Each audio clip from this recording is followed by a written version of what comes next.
Okay, we're going to start the session because time is at a premium today. So good afternoon, everybody, and welcome to the Engaging Families in Literacy and Numeracy at Home SLF session.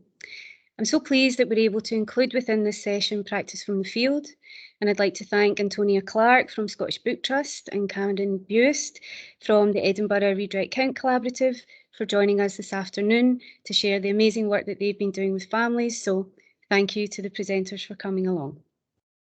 But first, I have to go over the practical side of delivering an online session.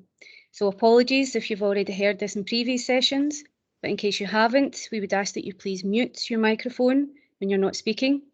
You will have an opportunity to speak if you want to ask a question at the end. You can also use the chat panel to ask questions or post comments, resources, or anything that you would like to share. If you do want to talk or ask a question, please put the word speak or raise your hand, and one of the facilitators will bring you into the conversation. You can also use the chat panel to communicate any technical issues, as well as the Speakeasy support chat.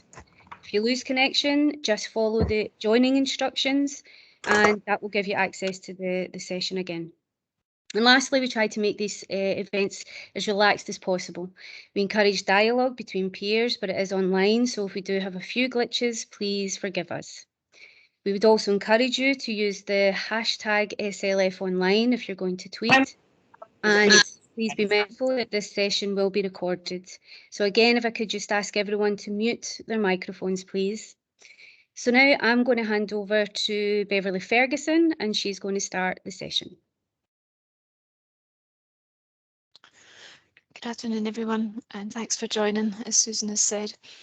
If we can go on to the next slide, please, Susan. So this is just a little overview of what's going to be covered in today, and I don't want to take up too much time because we want to give a full amount of time to our guests on the call. So can we go to the next slide?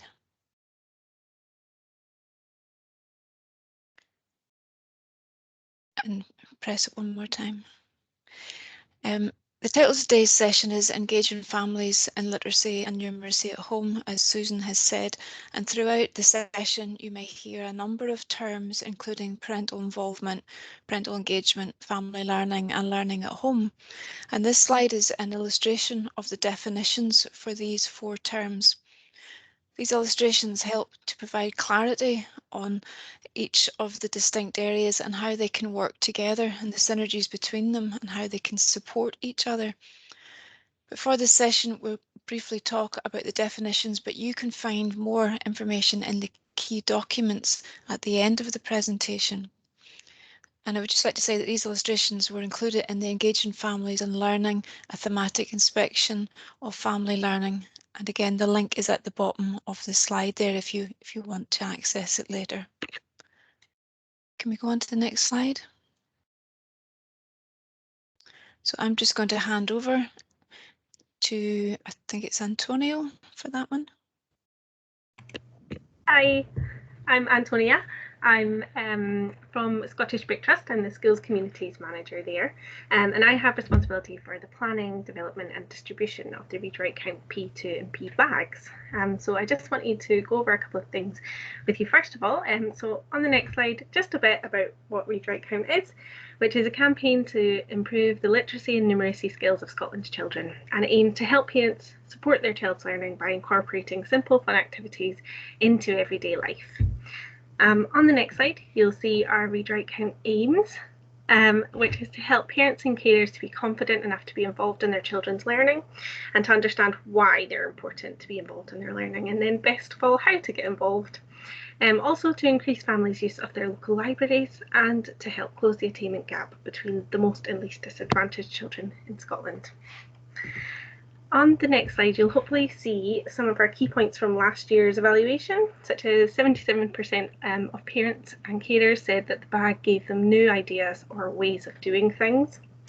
And there's also some lovely quotes on there that you'll see how the bags are encouraging, fun and creative. On the next slide, it's just a little bit about how the bags were used in lockdown last year.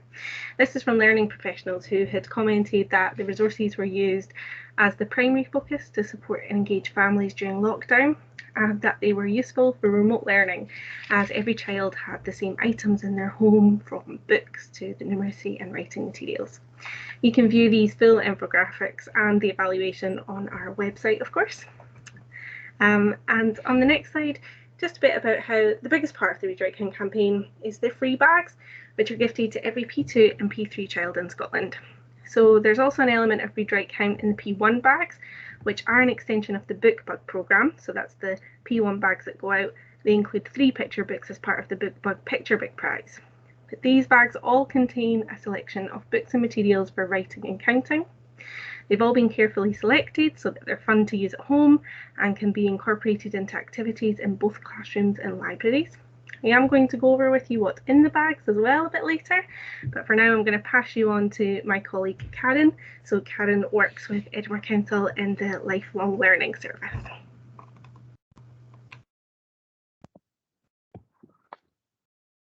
Thank you, Antonia. Okay, I'm Karen Buist. I work as a Lifelong Learning Development Officer for City of Edinburgh Council. In that, part of my role in that is family learning as part of the adult learning team. We are part of a collaborative, myself and colleagues are part of a collaborative, the Edinburgh Read Write Count Collaborative, along with Murray House and the Scottish Book Trust. I'm going to tell you about a recent project, a 2-year project, with the project worker was Barbara Middleton. So some of the slides I show will be part of the work that she has done over the past 2 years.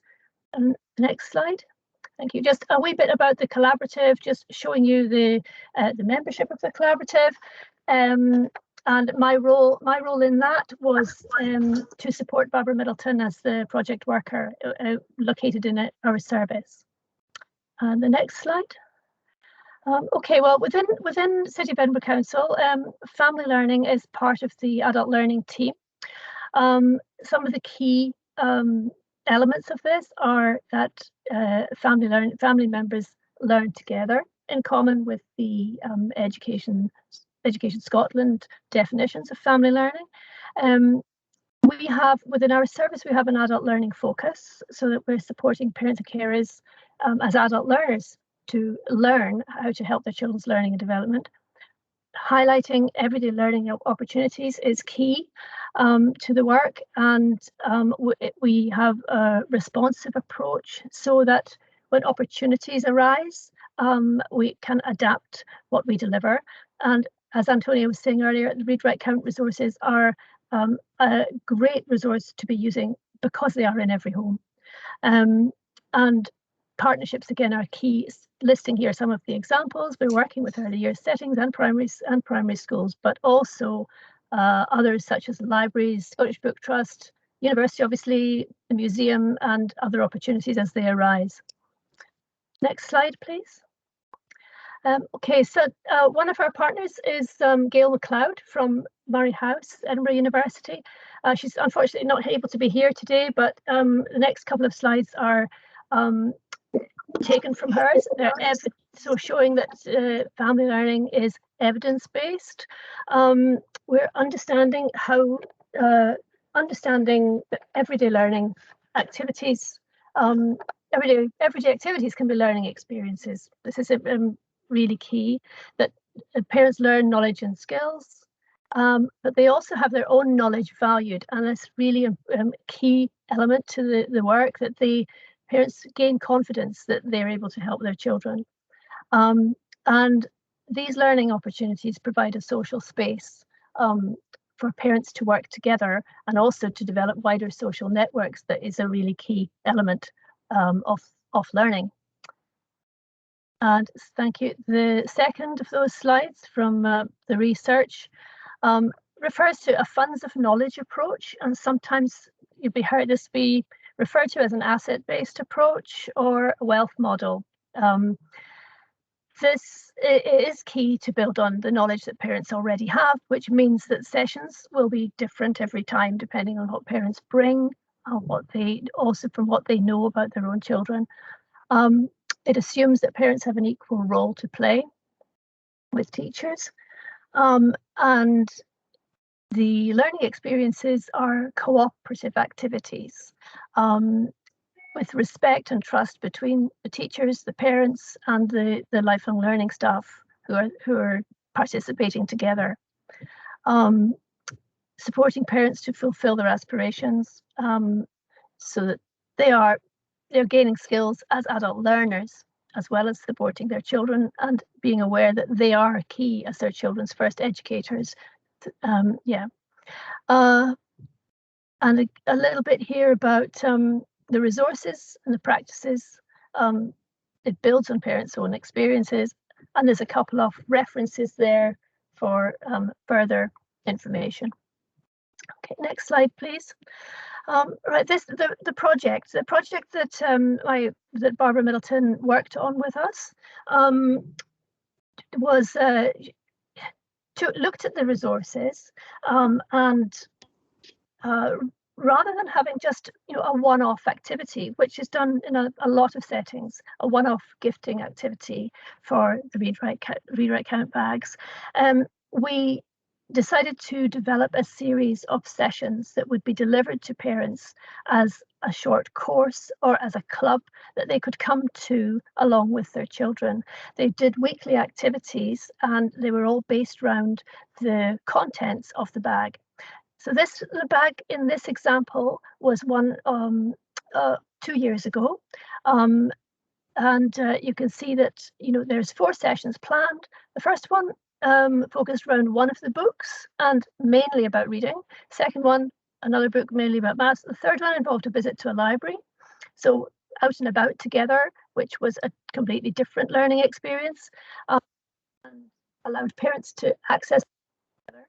And the third one was partly focused on the games and the other items in the bags, but also on evaluation, which was key to the project. The second year of the project, we in fact added a 5th session because we felt that the games needed a full session. The evaluation also needed a full session, as the parents did have a lot to say, a lot to reflect on. Okay, thanks. Next slide, please.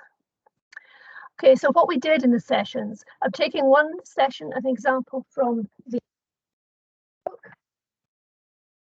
The Knight Who Said No, book for both these, but also a lot about maths and STEM subjects, about a little boy and a friendly dragon who comes to his neighborhood. Reading the book together. So some of the activities that were part of this session included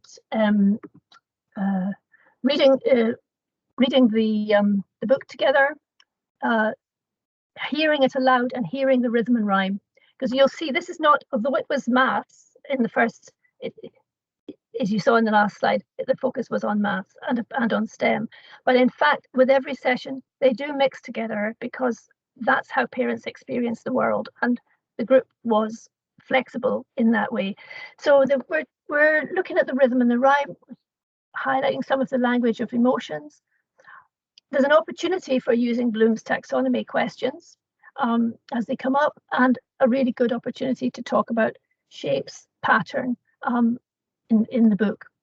Then after reading the book together, I should say also, part of it was navigating to the Scottish Book Trust website to find all the things that are there that parents could access themselves. And that actually was a really key part of it.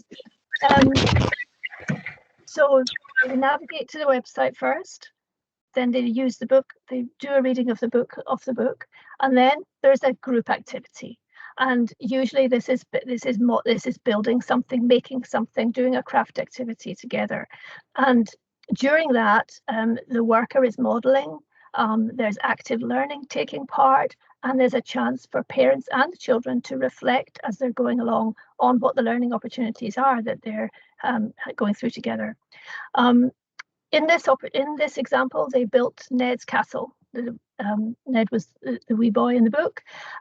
We looked at, during that activity, there was a chance to talk about pattern, there was a chance to talk about shape, using recycled objects of all different shapes and sizes, cereal boxes, loo rolls, different materials, and talking while we were doing that, about bigger, smaller, heavier,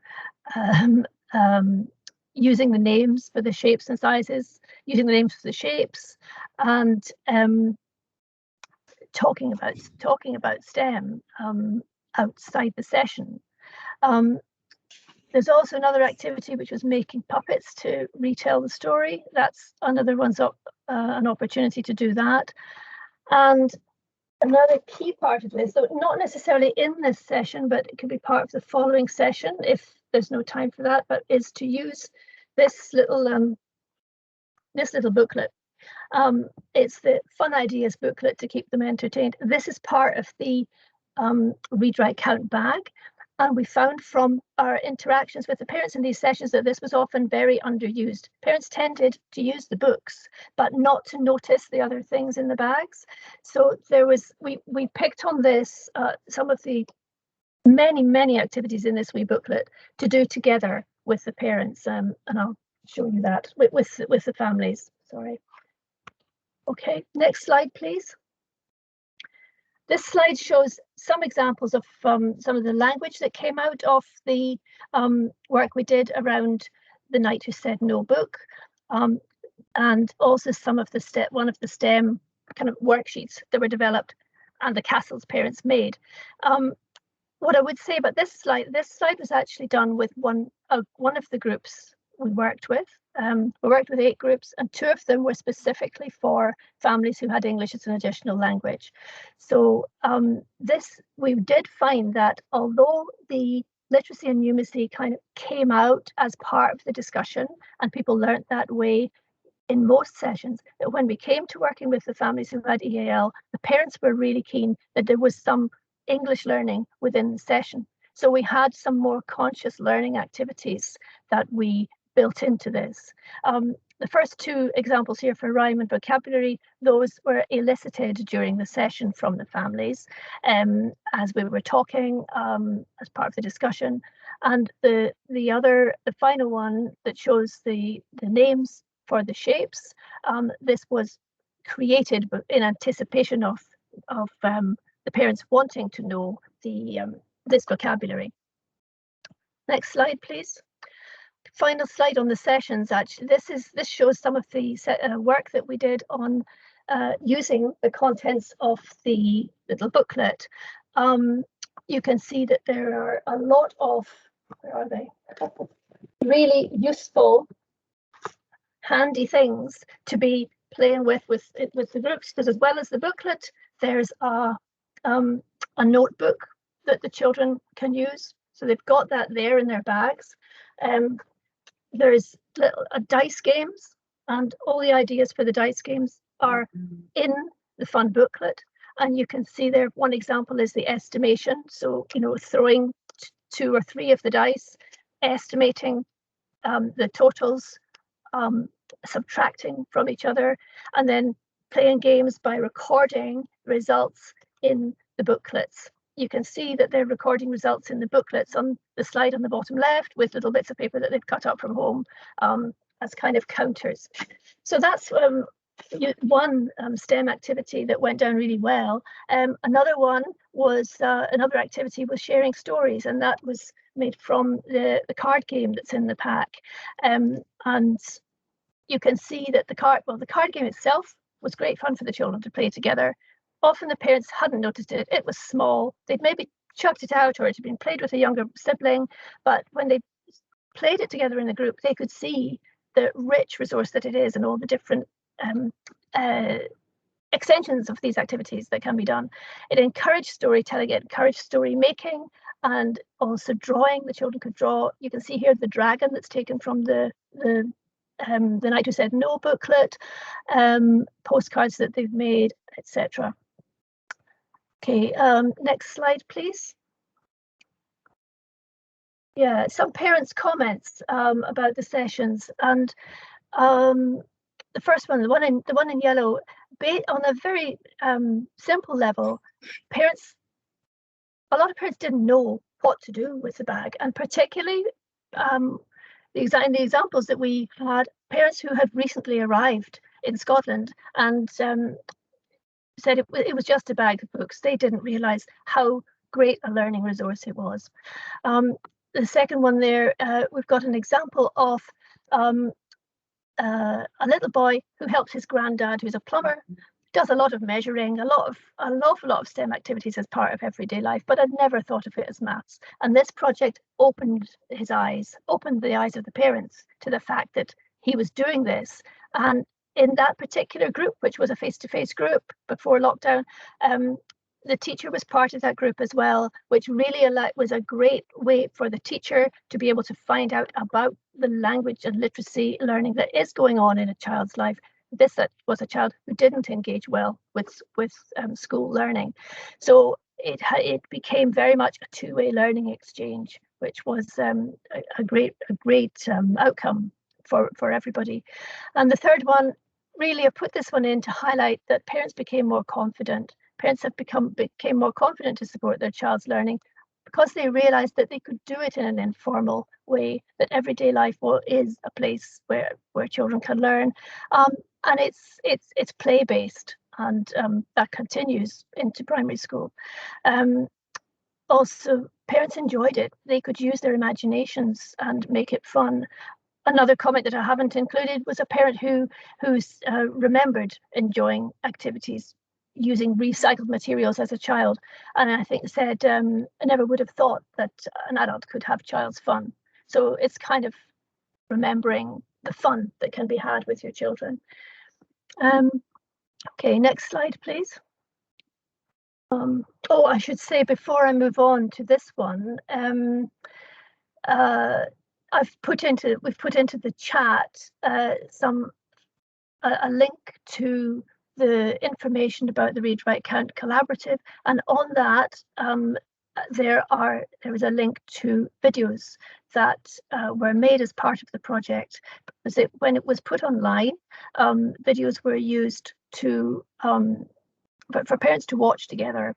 And then following the project, there became another funding opportunity through Edinburgh University for further videos to be made that would be available more widely.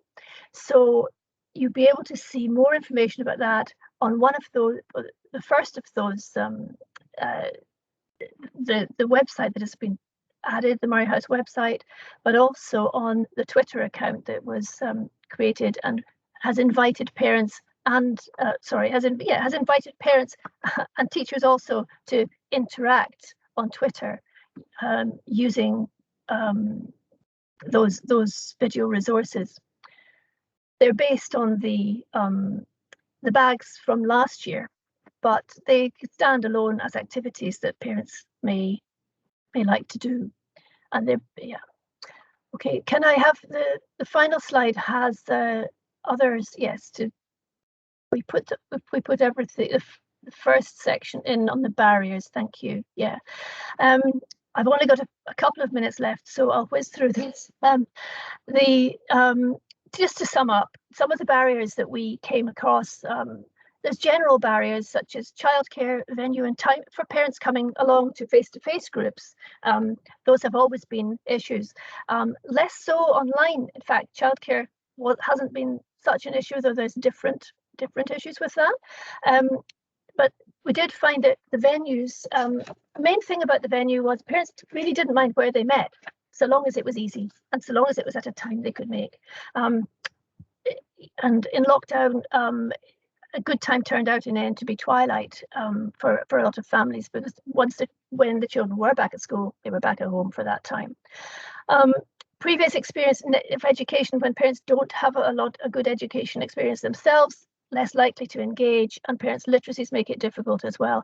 We addressed this by having familiar faces within the group, and also doing a lot of visuals. There's not a lot of reading that happens in these groups, and it is like a club. We presented it as a club to parents that they could join together with their children. Digital skills access, this has been an issue through lockdown.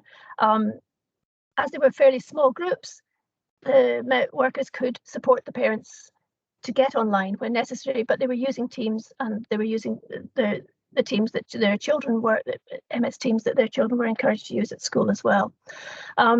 Parents have other priorities, which I've put that in as well, as a just life, moving house, court cases, whatever. So they're non-compulsory. There's never any pressure for parents to come along. We worked with specific groups as EAL. I've mentioned, just to mention briefly, that we did 2 sessions with fathers as well. Fathers were very, it was successful. In fact, during lockdown, Fathers Network and Education Scotland have all recognised as well, fathers seem to be really keen to support their children's learning, and it's a kind of a window of opportunity to continue, hopefully, to engage with fathers. So sessions were specifically for fathers, and that did seem to help to target fathers who may have automatically assumed that mothers were the ones who would be invited. We worked with foster care families of looked after accommodated children, though less successful with this group because we would have met with them in person, though during lockdown that wasn't possible. But we did some one-to-one work with those families, and that's really something that we could look into developing more in future, because on that level it was very successful to engage with the families that way. And the final set of I'm running out of time, so I'll just let you have a look at this. It kind of sums up the approaches that we use, being fun, interactive, and I think the two-way learning exchange between staff and parents is really a key point that I'd want to stress here. So, okay, thank you. I think moving on to Yvonne. Yeah. Oh no, sorry, Antonia. Hello, it's me again. I just wanted to go through some of the information for this year with you, but you should have, if you are a P2 or a P3 teacher, received a pack with a teacher's letter and copies of the books to your school. If you didn't get that, the teacher is online, and all the information that I'm about to give you is also available at scottishbooktrust.com read write count. So you'll see here what's in the P2 bag. So just briefly, there are the 2 picture books, The Bug Collector and The Biggest Story. We have a shape shuffle card game with talk it out conversation starters and an act out charade style game on the reverse. There's also this year a new little thing, which is a magnifying glass, which also doubles as a ruler and a bookmark. And then we have an interactive notebook with a pencil, and then the parent guide booklet that Karen had showed you earlier. On the next slide, you'll see what's in the P3 bag. And in the P3 bag, we have The Last Wolf and Octopus Shocktopus, which is one of my favourites. We have a Beastie Battle card game, which is a bit like Top Trumps, with lots of Scottish animals and wildlife in it. There's also storytelling and routine cards on the reverse. These come with a little whiteboard pen because you can draw on them. The cards with the clocks on them are all blank, so you can fill those in. There is a tape measure, as I've said, the dry white pen, again an notebook which is interactive, and a pencil, and the parent guide booklet. So these bags are delivered to your school between now and Book Week Scotland, which begins on the 15th of November. But if you do have any queries about that, or if you require extra bags, you can contact your local authority read write count coordinator, which again you can find their details at scottishbooktrust.com/read write count. So next slide is the resources. So we have lots of resources available to download online at our website. There's videos of each of the books being read aloud, so you can read along. There's some ideas and inspiration for gifting events, which are both in school and remotely. We have related worksheets for each of the items, and also CFE linked activities in a mind map style, which are available for download and adaptation. Just got on to the next slide, which tells you just a little bit about regional resources. So there's lots of things. We have a wonderful community who create lots of different read write count resources adjacent to the ones that we provide and Education Scotland provide. So there's Glasgow City Council's STEM team who create a wealth of resources each year linked to the read write count on their website. We know that Angus Council are currently developing an app where read write count information will be hopefully available, as well as BookBug 2. As well as, of course, what Garen mentioned, all of the videos and resources created by Barbara as part of the Edinburgh Read Write Count Collaborative. And although these resources are based on previous bags, I think that they're a really great jump off just for inspiration. On the next slide, you'll see onto some things for social media. So again, these are from previous years, but if you are on Twitter and you do search the hashtag #ReadWriteCount, you'll already start to see some wonderful activities going on for this year, some schools that have gifted their bags already, or some schools that are gearing up with different numeracy, writing and bookie related activities.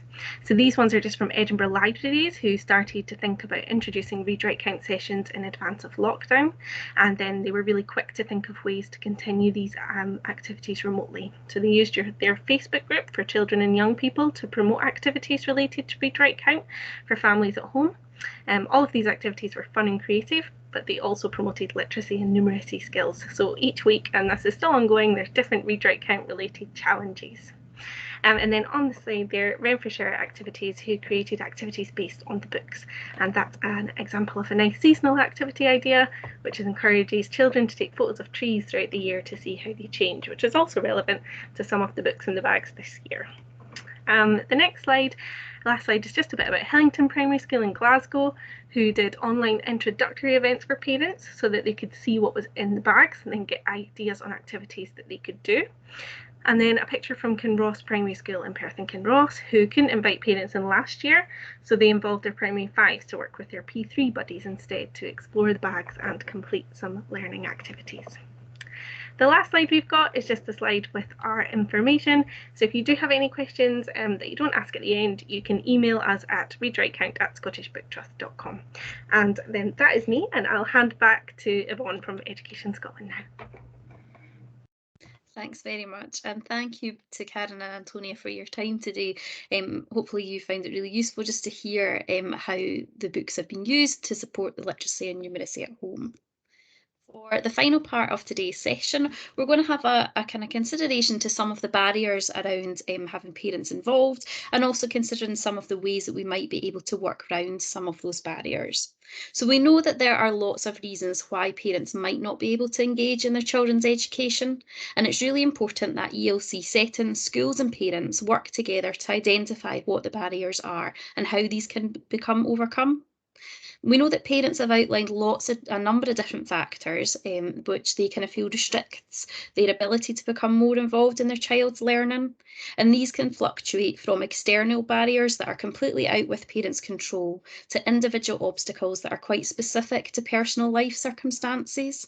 So you can see an overview of these on the slide on the screen, and you can read more about these barriers and challenges in the Review of Learning at Home document, which can be found on our National Improvement Hub. And Jacqueline's also posting some of these links that we talk about into the chat there as well. So one of the things is that firstly, it's important to consider that diverse parent community that you have in your catchment area. And we know that sometimes in the busy world of juggling caring responsibilities, work and life commitments, parents can be faced with the challenge of actually having the time or availability to engage with their children's learning.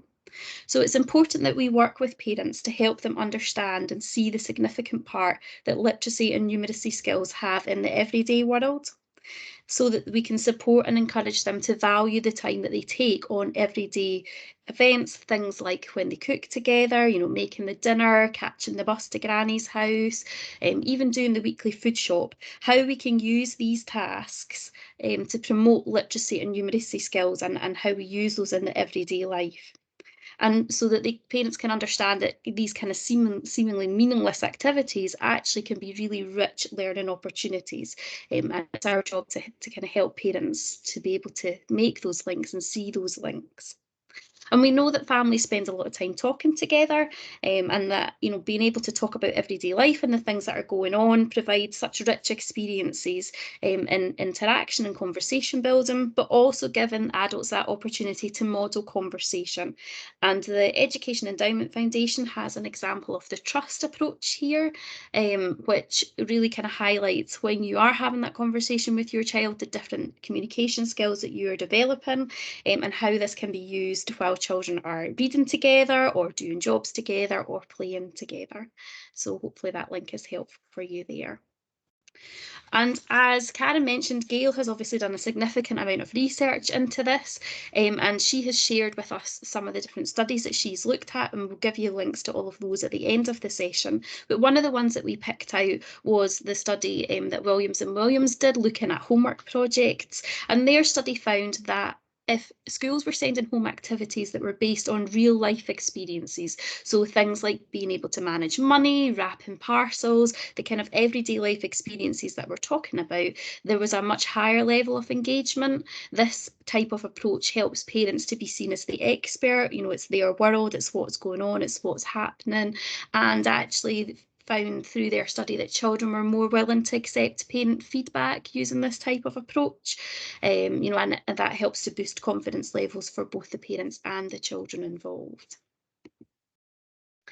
In order to overcome some of the barriers that we've had a look at on the previous slides, it's also important that we consider the language that we use when we're communicating with parents, especially in activities that need to be completed at home. We need to make sure that the language is clear and it avoids terms and acronyms which might be confusing. And even relatively common terms such as the BGE can be unfamiliar to lots of families. So we've got lots of links at Education Scotland that can help you with this type of consideration. Things like our maths glossary can be a helpful signpost to parents. It helps to explain some of the different mathematical terms and vocabulary that their children are using at school. And we know that for some parents, the strategies and methods and resources that their children are using can seem very new and very different to how they were taught, or their own previous experiences of how they were taught to read or how they were taught to do maths. And so it's really important to think about how can we support parents to understand the way that their child is learning. And again, we've got different resources and signposts that you can use as you're kind of engaging with parents. So things like on our Parents Zone Scotland website, we have got video clips that have been created by Count on Us and the National Parent Forum of Scotland about how to use some of the different math strategies. And there is also clips about supporting reading at home as well. We also know, and Karen mentioned this in her part of the presentation, that for some adults, they feel really anxious when they're being asked to engage with their children's learning, and that's due to their own level of literacy or numeracy skills. You know, some maybe have had a very negative experience of education through their own childhood, and that then leads to kind of lack of confidence or willingness to engage, or potentially feeling quite distanced or alienated by schools and teachers. And we know that suffering the effects of this kind of anxiety not only impacts on the individual parent's life, but it can go on to affect their children's life as well when they're not able to support in the way that other parents can. So we need to think about the impact that this kind of anxiety can have and how this can affect being able to support children's literacy and numeracy. So it means that some parents aren't able, you know, they don't have the skills or they don't have the confidence to be able to engage and support learning effectively. So when we're communicating with parents about the different events or activities that we're running, it's important that we think about the language that we use. For some parents, putting out "come along to Primary 5's fraction workshop" is just going to be too overwhelming. And similarly, events like "come and learn all about the Primary 1 phonics programme" can make some parents reluctant to attend because they're worried that the emphasis is going to be on their own level of literacy skills, or that they'll be asked to take part in activities that are beyond their own level of skill. So it's really important to be clear in communication about what's expected of parents, and to consider how can you sensitively support those who do want to support their children's learning, but they might not have the skills or confidence to be able to fully engage with everything that you've got planned. The Education Endowment Fund reports that the school communications with parents are likely to be more effective when they're personalised. So thinking about the kind of catchment that you've got and how best to communicate with parents, and also being able to link it to learning and framing it positively. So thinking about what are the best ways to communicate with your parents. For example, is what you're being put out, can it be translated into different languages or enlarged or accessed on different types of devices? And as Karen mentioned as well, it's important that communication is seen as that two-way process. So including parents, asking them what would they find helpful to be able to support their children's learning and what types of communication work best for them. And taking that time to consider how you communicate helps build that relationship and helps families and parents feel connected to the school and that sense of belonging and feeling informed. And as we mentioned, it's also important to actually consider the level of literacy and numeracy skills that parents have. Through the research, we know that National Numeracy have found that around half of the UK adult population works at numeracy levels that are roughly the equivalent of children at primary school.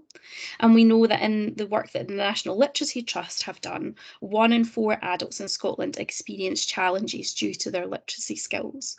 So thinking about how we can signpost parents who do want to improve their own skills, what might be helpful for them. And again, at the end of the presentation tonight, we've got a slide for links to literacy support and also things to numeracy support. So things like the National Numeracy and their challenge and the links that they send out. So all of those will be included at the end of the presentation tonight for you to have a little look at in more detail.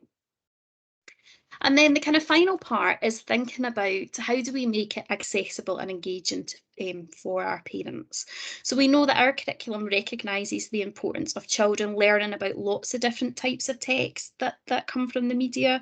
Obviously what we've heard from today focuses very much on the storybooks that are available from the Read, Write, Count package, but also if you're giving parents the opportunity to explore different types of text together. So things like film, video games, television programmes, podcasts, these can all be used as ways to engage families and to develop their literacy learning. These might be things that parents already have interests in or a shared interest with their children that we can tap into and explore and enhance. So using texts that are from a range of different media can also help to address some of the potential barriers around adult literacy.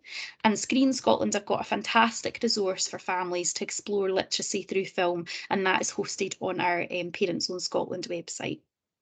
We've also included on this slide here a recent tweet that came from the Scottish Book Trust, which reports that children who are read to every day start school having heard 290,000 more words than children who aren't read to. So this really highlights the crucial role that parents play in supporting their children's knowledge and understanding of words and shared reading. And this reading can take many forms. It can be recipes, shopping lists, taking notice of the print when they're out and about as a family, but really encouraging parents to see the importance of reading to children at all different stages, and taking time to talk together about the text. And the EEF have got some tips to support shared reading at home, which we've posted into the chat there. And as we spoke about previously, some parents' prior experiences will have affected their perceptions, attitudes and confidence when it comes to how they can engage with their children's learning and with school.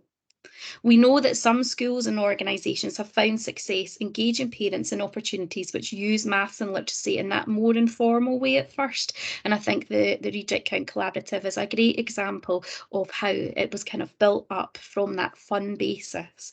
We know of other organisations and schools that have used things like den building, Lego club, cooking classes, even things like coming along to borrow different board games to take and play at home. And these type of opportunities are a bit more accessible for parents because they're helping to promote the maths and literacy in the everyday life, but they're also helping you to establish and build that relationship and that trusting ethos with them before beginning to think about how you can link the maths and literacy concepts and how these can be embedded in these activities in a bit more depth. And I think ultimately, and Karen kind of ended her slides with this, the kind of main part of these activities is the fact that parents are learning together with their children, so their own skill levels aren't as exposed. So it's really important that we are taking that time to promote opportunities for parents and children to learn together and have fun together. Karen mentioned the fact of getting to use their imagination and have fun and remember what it was like to be younger. Enjoyment is that key element of helping to overcome some of the barriers and anxieties that parents might have about supporting their children's learning. And we know that supporting and encouraging children through enjoyable learning experiences is important at all stages of their education. When parents, family members and communities learn together, this helps to foster positive attitudes towards lifelong learning and makes a positive difference to children's lifelong and life-wide learning. And then just to kind of round things off today, we know that there are lots of reasons to involve parents in their children's learning. This extends well beyond the legislative or statutory requirements. And on this slide here, Gail has highlighted some of the research which identifies the positive impact that involving parents can have on children's learning, their achievement, their confidence, but as well as that, the positive impact that it has on the parents, and also in fostering that positive partnership and relationship between schools and home. So we've included all of these references at the end of the slide if you'd like to look at them in more depth.